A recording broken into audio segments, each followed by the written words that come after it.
Hey guys! My name is Anissa Bautista and I'll be walking you through my art journey in high school. My experience with art was full of positive and supportive environment and a lot of experimentation while developing my art skills. But by the time the art portfolio submission came around, there was only one word to describe it: stress. Taking art for 4 years allowed me to make some really great friends. Each year, few classmates leave and new people come in, but the overall environment in the class has never changed. Everyone is always willing to pitch in their ideas and they're willing to give you feedback. You can tell that each student in that class wanted everyone else to succeed. As an artist, I definitely grew in terms of skills and mindset.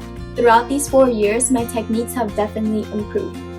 By the end of grade 9, I made so much improvement and I started to feel a lot more confident, so I stepped out of my comfort zone to try a new approach. My mindset changed while I was making my art portfolio this year. I realized that being an artist means so much more than just making art. It's become a part of who I am, so I'm definitely grateful to have this experience in high school. One of the greatest moments I had was going to the Montreal and Ottawa art trip with my closest friends. It made me appreciate other forms of art like drama and music. The whole trip was enjoyable to say the least, and the food was unforgettable.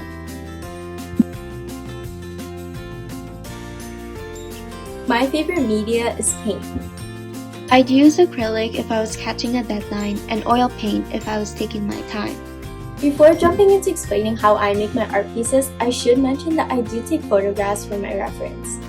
Majority are my photographs, but if I were to take them from a different source, I'd change a lot of things in the process, and my final piece would look really different than the original photo.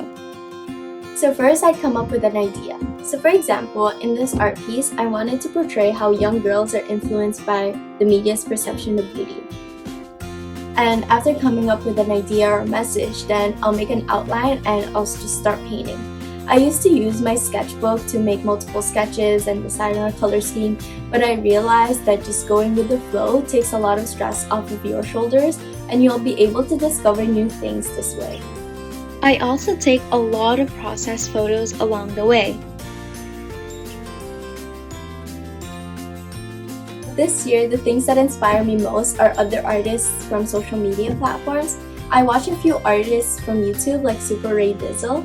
In her video, she would revisit old paintings to make them better, or do a challenge where she'd make an art piece using all of her pens. Another artist from YouTube is Anjo. She follows a Bob Ross tutorial on her bedroom wall. Recently, I've also been following a lot of artists on TikTok, and same as last year, I still use Instagram and Pinterest for ideas. My friends from art class are also a big inspiration in my art pieces. I'll be showing you 3 key artworks that I made this year, and I'll be sharing my ideas, materials, and process along the way. So this is my first artwork. For this art piece, I wanted to portray what happiness looked like to children. I wanted to play with the ideas that came to mind, which is ice cream, dream, and vibrant colors. With these ideas, I wanted to explore proportions particularly, and so that's why the ice cream is much larger than the child. The big ice cream represents the big dreams that children strive for. The child is crawling towards the cherry, which shows their perseverance. So I used acrylic paint for the background and oil pastel for the ice cream in the hand, and I did this artwork on the back of wrapping paper, and so the wrinkles from the wrapping paper unexpectedly added some texture in the background. And overall, I really like how my idea played out, and I really like the creativity in this art piece. So here's my second art piece. The purpose of my next art is to capture natural light on people. I applied a layer of gesso before painting, and I actually used oil paint mixed with stand oil so that the paint would dry really slow, and this allowed me to just add more colors and blend easily. I'm really proud of this art piece because it's the most realistic artwork I've ever created. I've been drawing faces since grade 9 and I feel like it's something I've improved so much on. I really like how I captured the shadows on his face. One challenge I found though was painting the water. I don't often paint water realistically, so it's definitely something I still need to improve on. I don't have my third piece currently with me, but here's what it looks like. The idea for my final piece involves dementia and how people's memories are fading into existence. The memories are represented by the triangles dispersing from the elder's head. I really like how unique this art piece is because I took a representational approach and I experimented with the surface.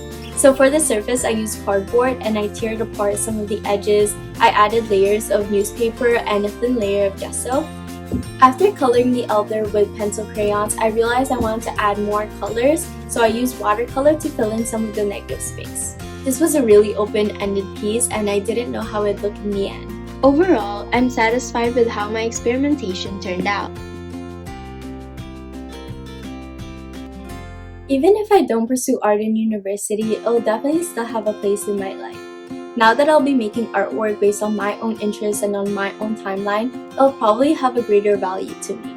10 or 50 years from now, I'll probably be making less artworks, but I do imagine myself like making a painting to give as a gift for other people. For the incoming grade 9 students, I advise you to try as many materials as you can, while you have the chance to discover your strengths and weaknesses, because your portfolio in grade 11 will be that much stronger. If you're in grade 11 and you're a science student like I am, it'll probably be hard to fit AP Art into your schedule. But don't drop AP Art. Trust me, I've dropped so many other AP subjects just to fit AP Art into my schedule, and it was the best decision I've made. And my final advice is this: you can't finish your portfolio in 2 weeks. Trust me, I've tried twice and it left me with nothing but stress and 4 hours of sleep. So try to get started on your portfolio as soon as you can.